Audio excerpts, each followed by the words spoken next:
ওইখানে ঠিকানা বলেন বাড়ির ছেলের মোড় কত নম্বর না ভিডিও না এগুলো কি বুঝতে হবে তো মোবাইল নাম্বার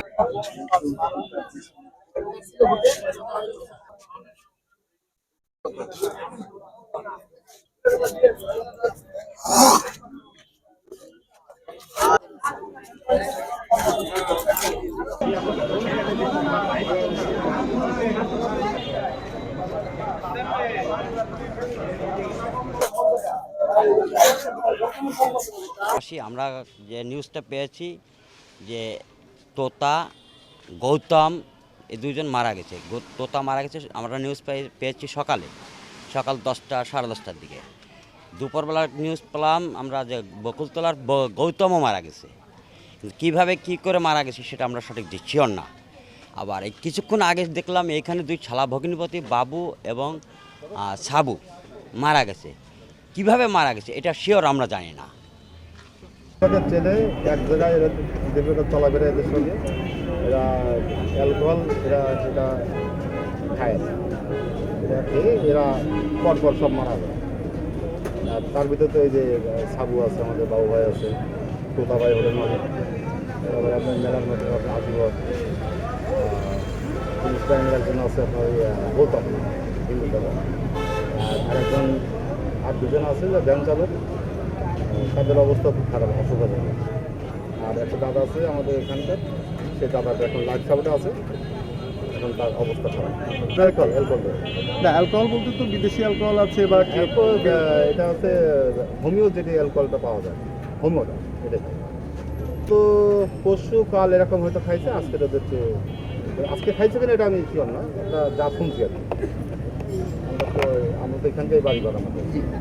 যে এখানে একটা দোকানে মাদক দ্রব্য জাতীয় দ্রব্য বিক্রি হয়, সেই খবর পেয়ে আমি এখানে আসছি এবং বিগত দিনে আমি শুনেছি যে এখানে এই ধরনের নেশা জাতীয় দ্রব্য বিক্রি হয়। এই এলাকার অনেক ছেলেই আপনার বিপদগামী হয়েছে, এটা আমি ইতিমধ্যে জেনেছি। আমি জানার পরে আমি স্থানীয় থানার ওসি সাহেবকে, খালিশপুর থানা ওসি সাহেব সহ পুলিশ কর্মকর্তাদের আমি বলেছি যে শুধু এই আলী না, আলী ব্যতীত এই এলাকার এই যুব সমাজকে যে ধ্বংসের যে একটা চক্রান্ত নেশার মাধ্যমে, আমরা চাই যে টোটাল গোটা জাতিকে, যুব সমাজকে বাঁচাতে সর্বপ্রকার মাদক সেবী বিক্রেতাদের যাতে নির্মূল করা হয়, আমি প্রশাসনের পক্ষে এটা বিনীতভাবে আবেদন জানাই।